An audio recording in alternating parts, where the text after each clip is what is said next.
Good evening, everybody. So the topic that has been assigned to me is the agriculture education in context of NEP 2020. Everybody knows about the National Education Policy, which was launched in 2020.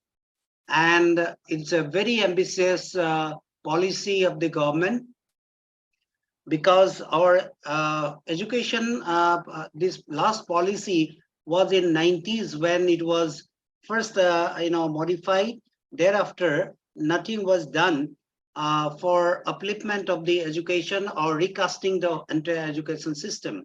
Now with the launching of the national education policy, different areas, different streams of education will go into a vast change or transformation. So today we'll be discussing what will be the change that will be required in the agriculture education to fit into the National Education Policy 2020. So the vision of this National Education Policy 2020 is to establish an education system which will be rooted deep into the Indian ethos that will contribute directly for transforming India, which we call Bharat, because there is a meaning why we are not using India but the Bharat, because we want to bring in the Indian ethos into the education system. And that will be sustainable into an equitable and vibrant knowledge society, and which will be achievable by providing high quality education to everybody, everyone in the country, and thereby making India a global knowledge superpower. Just a minute, my slide is not moving. That's the problem.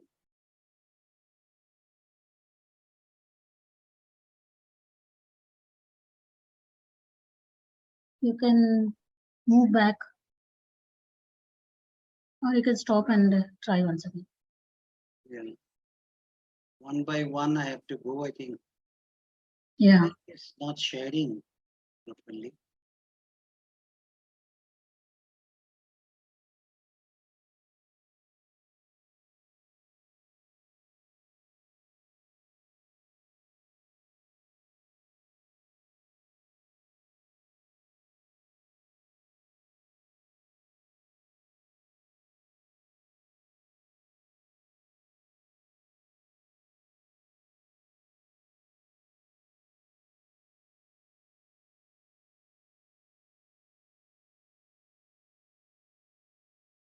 Is it now visible?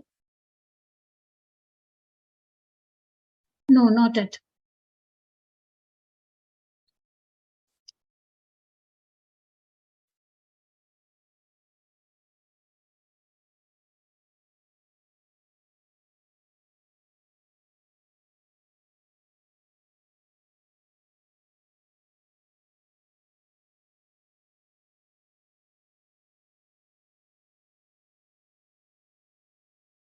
Is it visible now?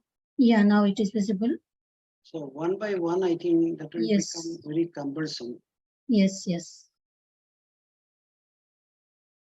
Okay, now in this education policy, there are certain principles and there will be certain implications also for every principle. First of all, one by one, what are the principles that are there in the national education policy? We will be just discussing that one. First one is we have to recognize, we have to identify, and we have to foster the unique capabilities of each student in this education system, new education system, so that we can have a holistic development of the student, both in academic and non-academic spheres. It is not that only academic we do, but we have to, lift up, we have to develop the students into non-academic spheres also. So we want an education system which is very flexible, so that the students, while learning, they can choose their path according to their talents and their interest. And in the new education policy, hard separations among the hierarchies or different, suppose arts, science, vocational or formal education or the full graduate education, all these are removed so that we can have all-round development of the students. We want to make our institutions or education system multidisciplinary so that there is unity and integrity of all knowledge, so that a student gets opportunity. Suppose he is admitted to a particular stream, he has the full freedom to also to learn about the subjects of his other interests, other areas of his areas of knowledge. Next principle is the conceptual understanding. Till now, what we are following is the rote learning and learning for exams only. We are compelling the students only to follow exam pattern. They are not having the conceptual learning of the subject. So new education policy wants to remove that hurdle and allow the students to have conceptual understanding of the subject. Next, we want to bring in creativity and critical thinking among the students so that there is logical decision-making capacity and innovation is developed in the students. And the next principle is ethics and human and constitutional values. What are the ethics? What are the human and constitutional values that will be impacted?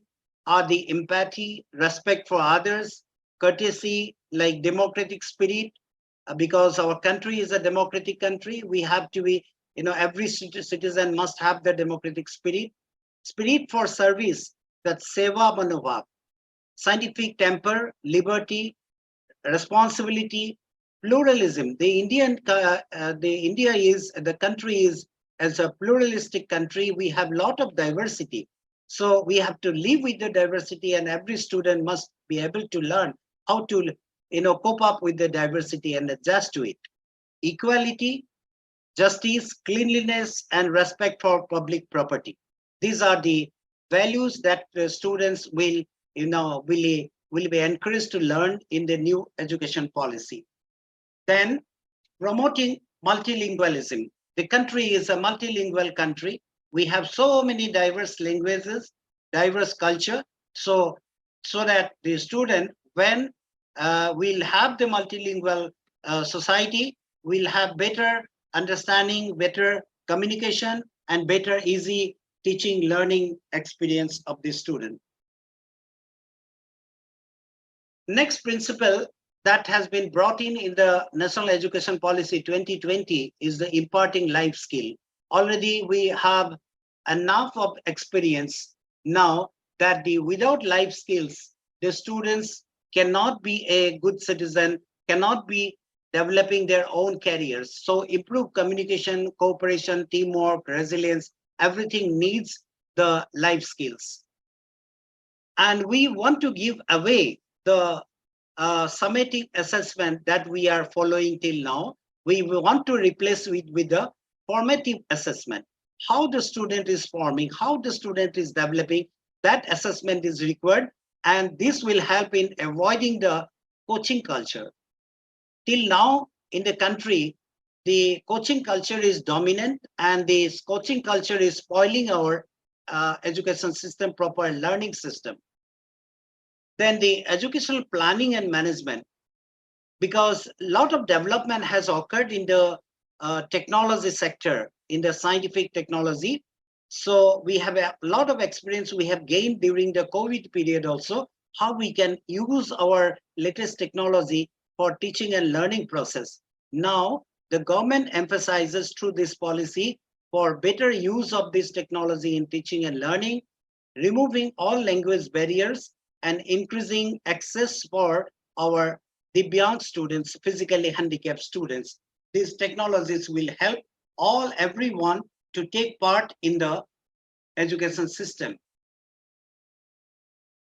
Then already I have mentioned about the diversity that is there in the country, and this diversity has to be respected by each and every one in the country, and therefore education system must be taken up in the local context for all the course curriculum, pedagogy, as well as the policy.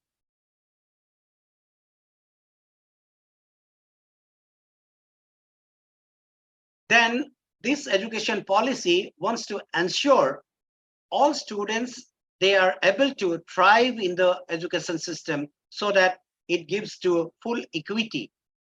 That is the principle inherent in this principle, national education policy. Then we need a synergy in the curriculum, because when a student gets into a school, primary, pre-primary school, then to primary school, then to high school, then to college, to university, there should be a flow in the education from early childhood to higher education. So that will happen only when all the course curricula are having some synergy. So this principle wants to fulfill that ideology. Then there is a very important component is the faculty and teachers development, because teachers and faculty are the heart of the learning process. So right from recruitment to the professional development, then positive working environment and the service condition, everything will lead to the faculty development. So this has been built in the national education policy. Also, we want to have a light but tight regulatory framework. A centralized regulatory framework will be put in place, which will have the full control, but that will give a lot of flexibility also to bring in integrity, transparency, and resource efficiency of the education system.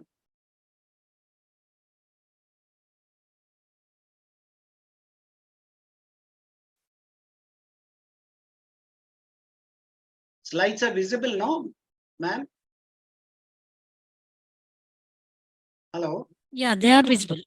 Okay. Now, any higher education institution, this only education will not be sufficient. We need to have outstanding research also. So this education policy has realized that in every higher education institution, outstanding education and development only will be fulfilled with outstanding research. So it has been brought in as a component for development of the education. Then there will be continuous review of the progress by education experts in the education system for better quality control. Then one of the most important component or principle of the National Education Policy 2020 is the rootedness and pride in India, because we should be very proud of our country's heritage, country's history.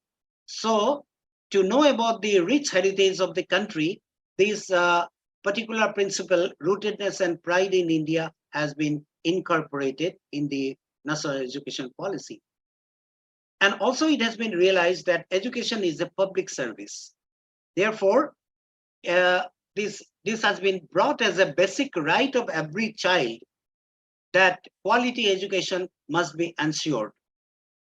And the next last point is the substantial investment in the strong and a vibrant education system, which will be possible only through participation of public, government, philanthropic, private, and community participation. So in the new education policy, it has been encouraged to bring in the investment from government, the philanthropic and private, as well as through community participation. All the segments will participate in the education policy, education system. So these are in nutshell, the principles and their implications.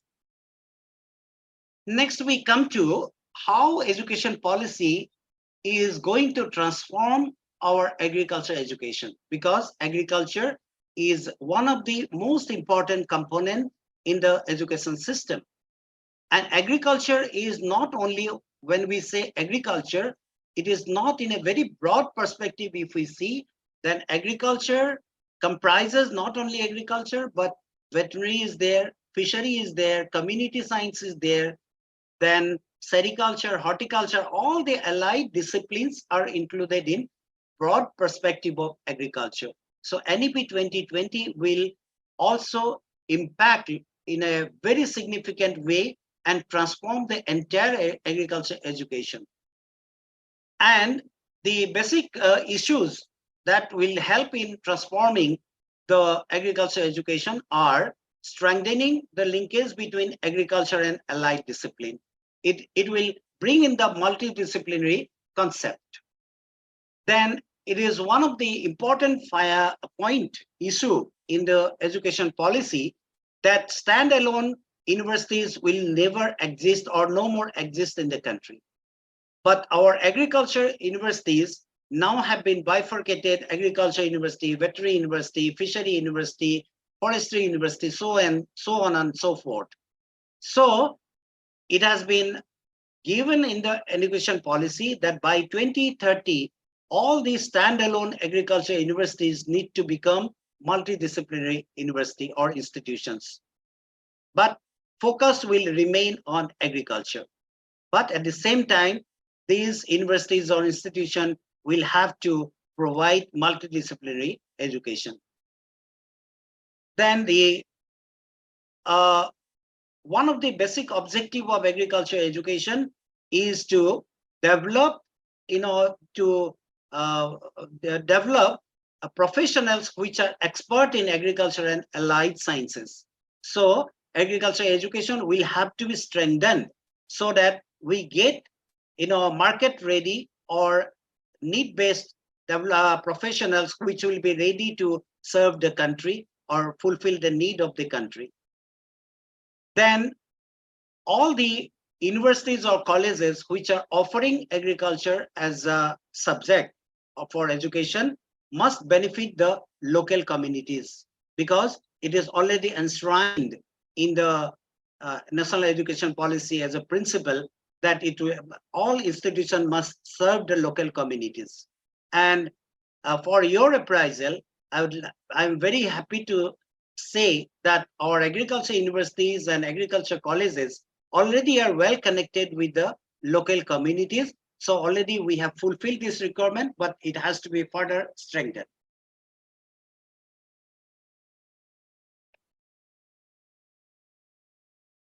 Next, the universities, all agriculture universities, must be committed to institutional excellence. As I said earlier, engagement with local communities, and they must be also accountable how much service they are giving to the society. Next is every university must have its own institutional development plan, IDP. We call in short IDP, Institutional Development Plan.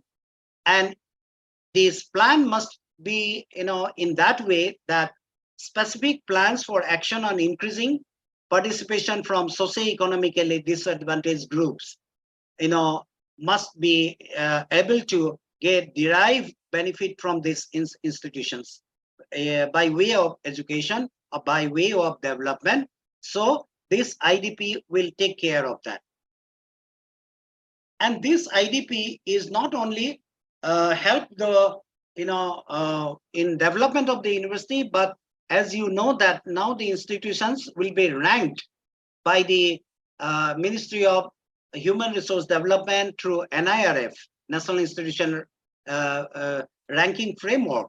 Already it has been from this year, it has been launched. And this IDP, those institutions which will have the institution development plan, they will be better placed in the terms of ranking, because they can progress well and they can be able to, get higher ranking in the national ranking list.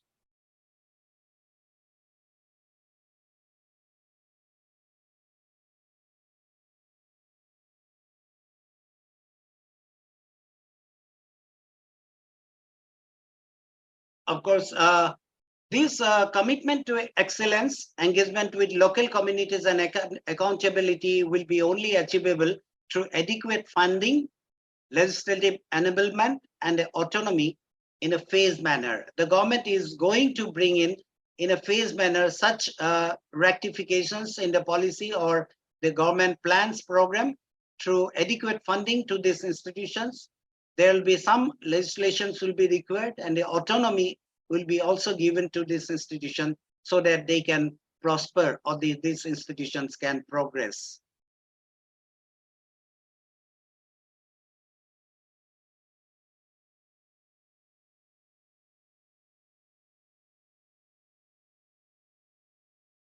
Then how these universities, agriculture universities, are going to be restructured under NEP? One of the most important, trust in the national education policy is to increase the general enrollment ratio.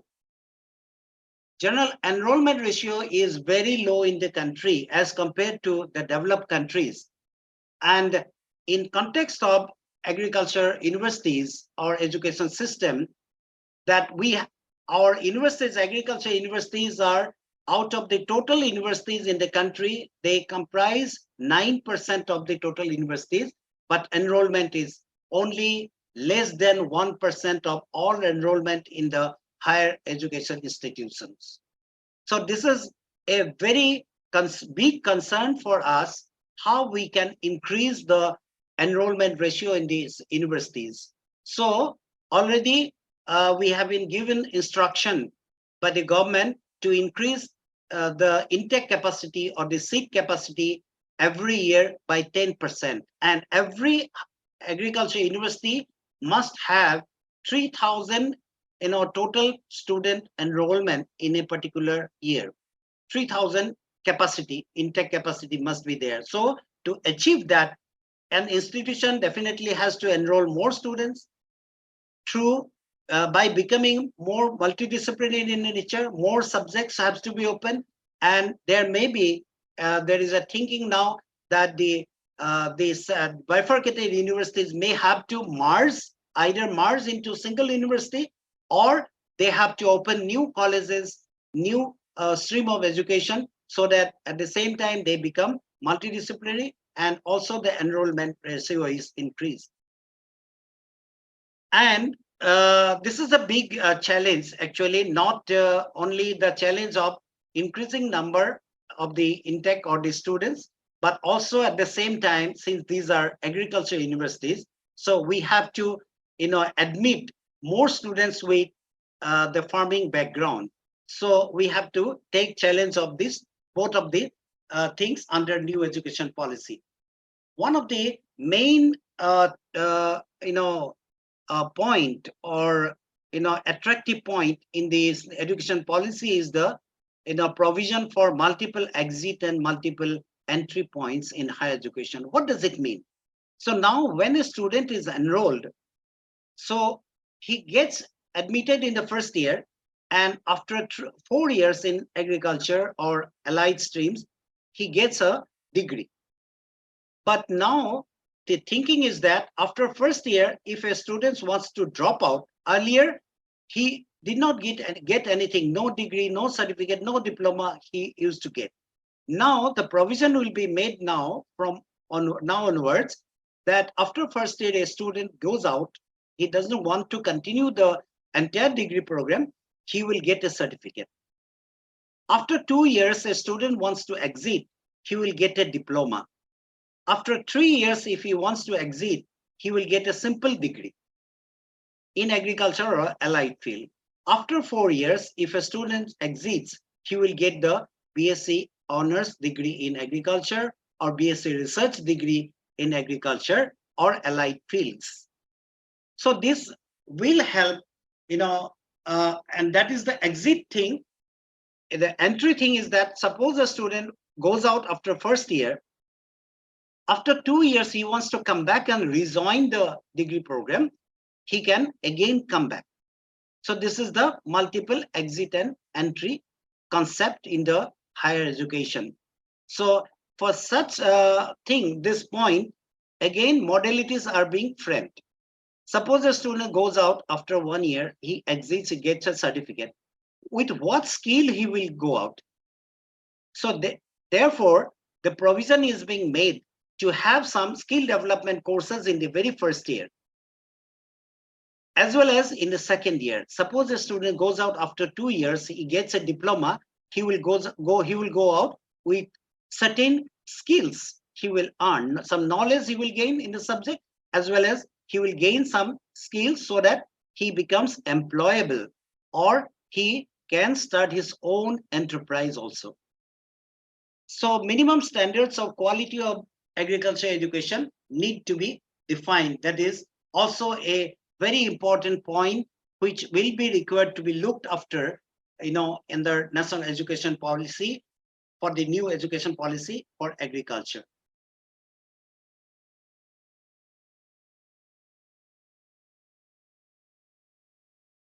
Already I spoke about that research will be a very important component along with education in the new education policy in the higher education institution. But agriculture universities are in a very better position that way, because all agriculture universities in the country have 3 mandates. One is education, second is research, and the third is extension education. So already we are achieving, or we are into research, in a big footing. So we have to maintain this research contribution, need-based research contribution for the development of the farmers or the other stakeholders, whoever needs technology from us. Agriculture universities need to stay relevant for tomorrow's world. So whatever research we are doing at present may not be relevant for tomorrow. So we'll have to cope up with cutting edge research as well as applied research. Cutting edge research to develop academically, and also the applied research to fulfill the needs of other stakeholders, including farmers.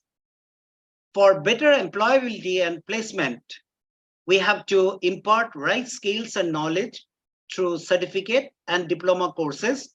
Besides the degree programs, every university now have to start certificate courses, also the diploma courses, under as a vision of the NEP. So for that matter, already some universities have already started the certificate and diploma courses in frontier areas of agriculture, so that we can get skilled person who are either better employable, or they can have their own entrepreneurship qualities. So a university worldwide means a multidisciplinary institution of higher learning. This is the meaning of university. So these universities will offer undergraduate degree, graduate degree, and the PhD programs, both graduation, masters, and PhD, and also must be engaged in high quality teaching as well as research. Under new education policy, there will be different types of university. Like there will not be any deemed university or any standalone university or something like that, but the universities will be some universities may be called research university, some universities may be called education university, some may be called education and research university, depending on the importance or priority that is given in that particular university.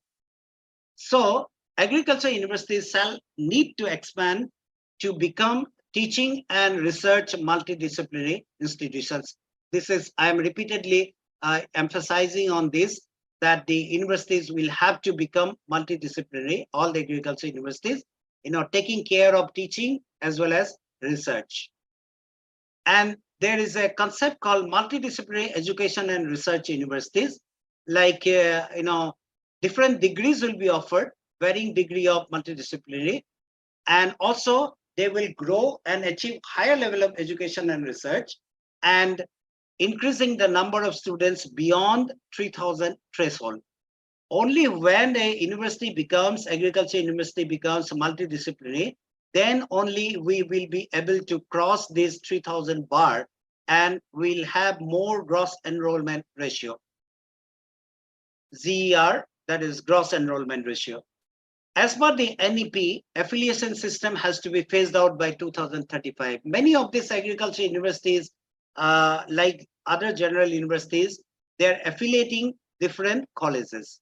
They are not constituent colleges, they are affiliated colleges. Now, this concept of affiliation system will be done away with from 2035. So we have to prepare ourselves. Either we have to make these colleges as constituent colleges, or these colleges themselves will have to become autonomous colleges, or they have to upgrade themselves to university. At present, many of the ICR institutes or higher education institutes like Indian Agricultural Research Institute or Indian Veterinary Research Institute, National Dairy Research Institute, or the Central Institute for Fishery Education, these are called deemed to be university under ICR. But these have to be converted to research intensive universities or multidisciplinary education research university by offering UG, master's and PhD degrees from this university. These deemed universities at present, they are offering only master's and PhD, but in a very short time, they will be also offering undergraduate degrees also.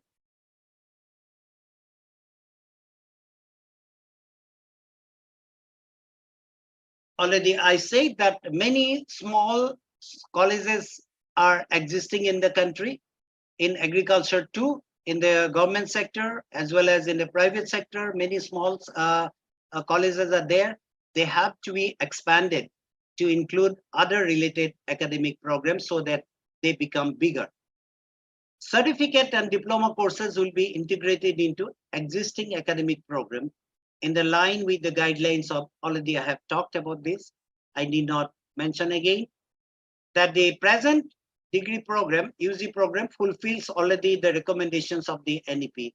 Now, at present, what we are following in the undergraduate program in agriculture through the course curriculum that is set by the ICR and given to different agriculture universities or colleges, we have already a 4-year degree program. That is also NEP says that degree program has to be 4-year. Then already we have the choice-based credit system. Already it is there in the degree program of agriculture and allied field, and also integration of entrepreneurship in the academic program. Already in agriculture and allied fields, allied streams, already we have the student-ready program, experiential learning program for entrepreneurship development. Already these we have already inbuilt in our degree program in agriculture. We need to only recast these programs so that other principles are also taken care of in the degree program. Now, one of the important agenda in the national education policy is the collaboration with foreign universities. How we can collaborate with, how we can become ourselves, we can become international. So we have to collaborate with foreign universities for this easy change of institutions so that we can get foreign students into our universities. Will be possible only by easy transfer of the students, which will be possible by credit transfer for those students who aspire to move between institutions within India and abroad. So this for this the NEP has brought in a concept of academic bank of credit. So whatever credits are done by a student in a particular university, all will be recorded in the centrally controlled academic bank of credit. So if he moves out and changes the institution, then this academic credit will also be carried to the new institution. That the new institution will see that whatever credits he has already completed should not be repeated again if it is in the relevant field of agriculture and allied fields.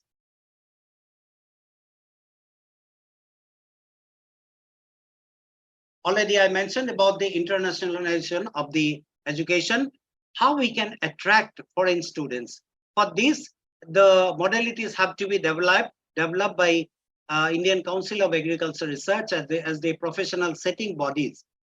And each university that way, like central universities will be able to attract more and more international students into these universities. Then the student and faculty development have been emphasized in education policy already in agriculture universities, scholarships, fellowships. Lot of these fellowship and scholarships are provided by our Indian Council of Agriculture Research or the university themselves.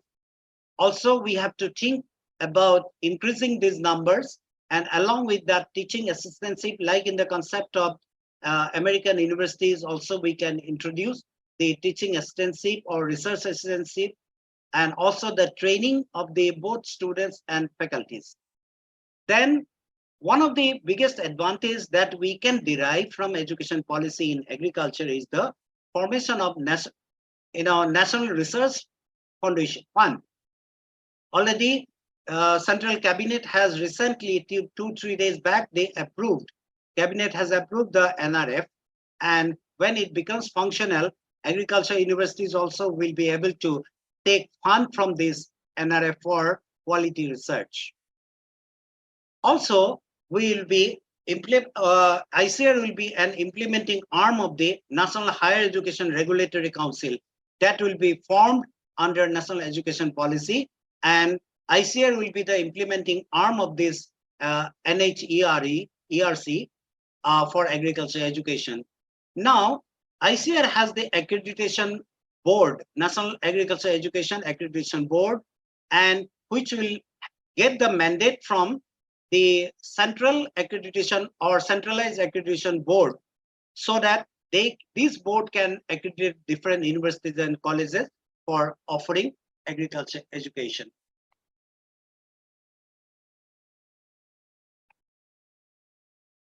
This is all about my presentation, ma'am. This is done. Yeah. How agriculture education will be transforming under National Education Policy. Okay. Yeah. Thank you, sir, for the detailed presentation. Now I'll quickly take up some questions. How does the NEP 2020 aim to promote interdisciplinary learning in agriculture education? Now, actually, the new course curriculum which will be brought in maybe this year or next year, it is going to be started. So every student will get enough opportunity. We have already seen that a student who aspires, besides agriculture, suppose he wants to learn a subject which is not at all directly linked to agriculture, but he aspires to learn, he will be given opportunity in those subjects. If it is available offline, he can go for offline. Say some credit hours will be earmarked for such streams, also such subjects, so that every student will have to do some courses which are of his own interest, interest which is not linked to agriculture, but he can take these courses either from offline process or maybe online, like Swayam, Diksha or Swayam Prabha. Such platforms are available nowadays online. Many courses are available. He can offer courses from such this thing, and this will be counted and put in his transcript at the completion of the degree. Okay. And what measures are suggested in the NEP 2020 to enhance practical skills in agriculture institutions? Yeah, till now, already agriculture education, actually every course will have the practicals, but now every student in the first year and second year, he has to do compulsorily many credits, for only practical courses. Little theory will be there, more practicals will be there.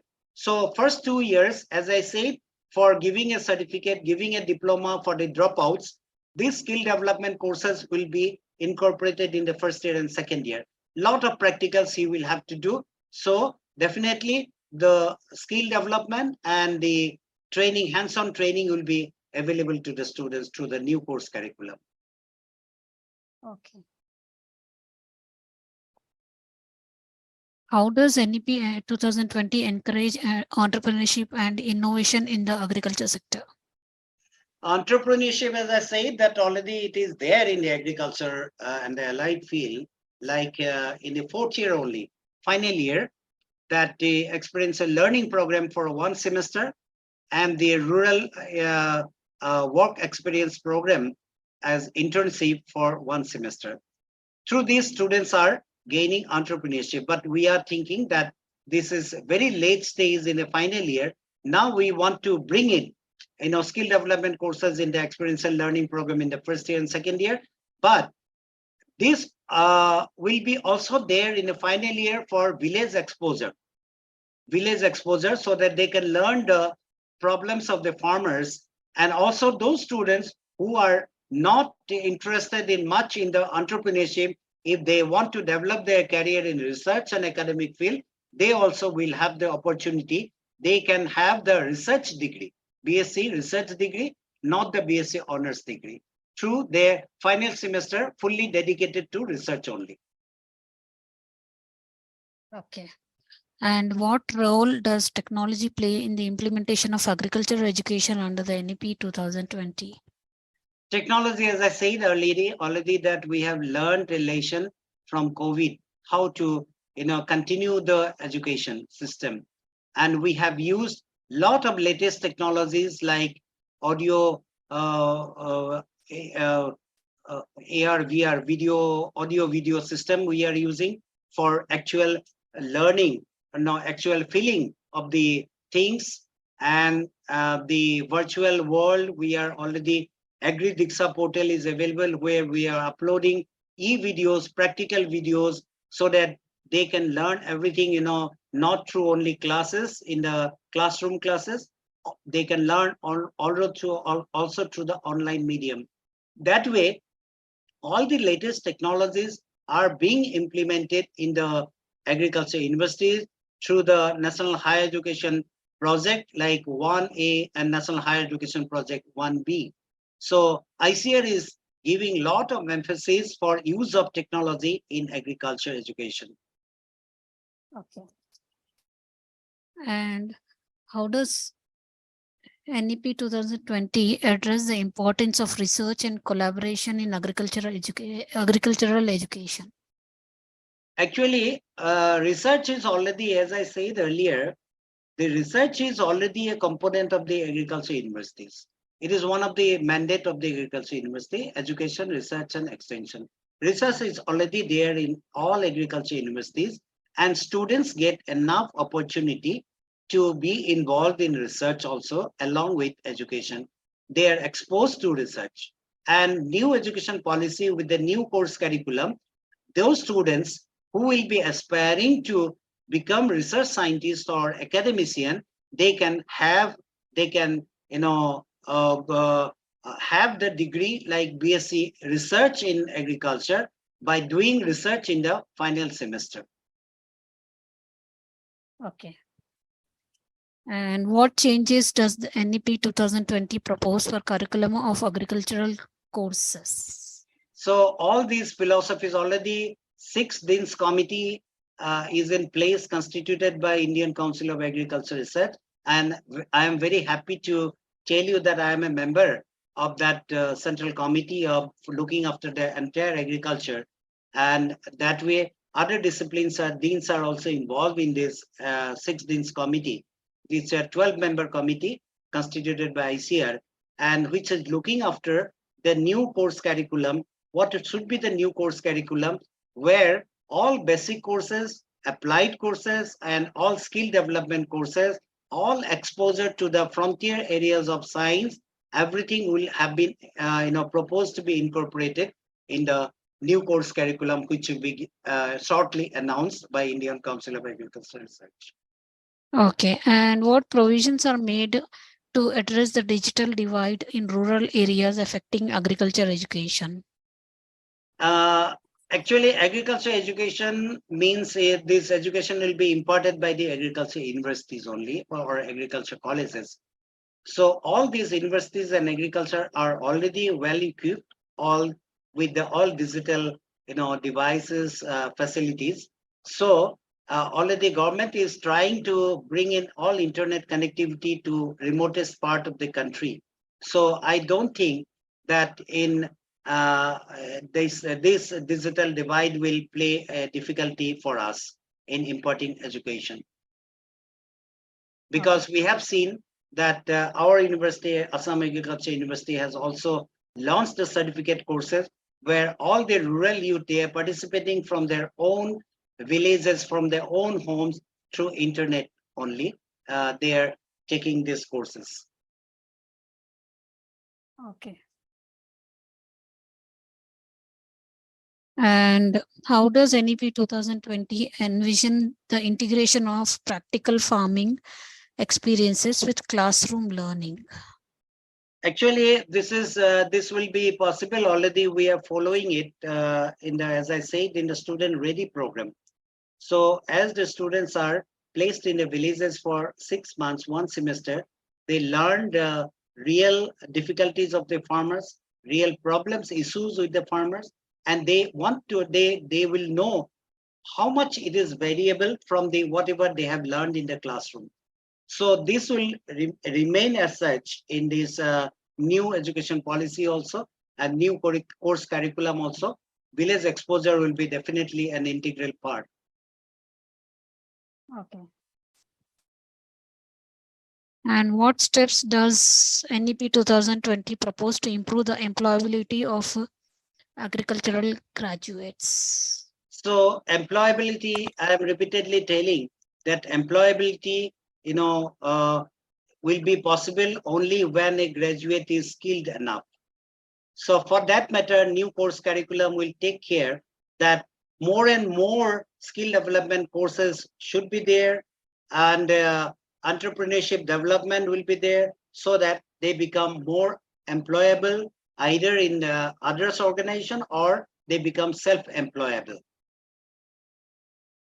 Okay. 1 second. Okay, sir, I don't see any more questions from our participants. So now we have come to end of question round. On behalf of agricultureinformation.com, we'd like to thank you for a very detailed presentation and answering all the questions in depth. And we also like to thank all the participants for joining this meeting. The meeting will now be closed. Have a good and safe weekend. Thank you so much. You're welcome, sir. Thank you so much.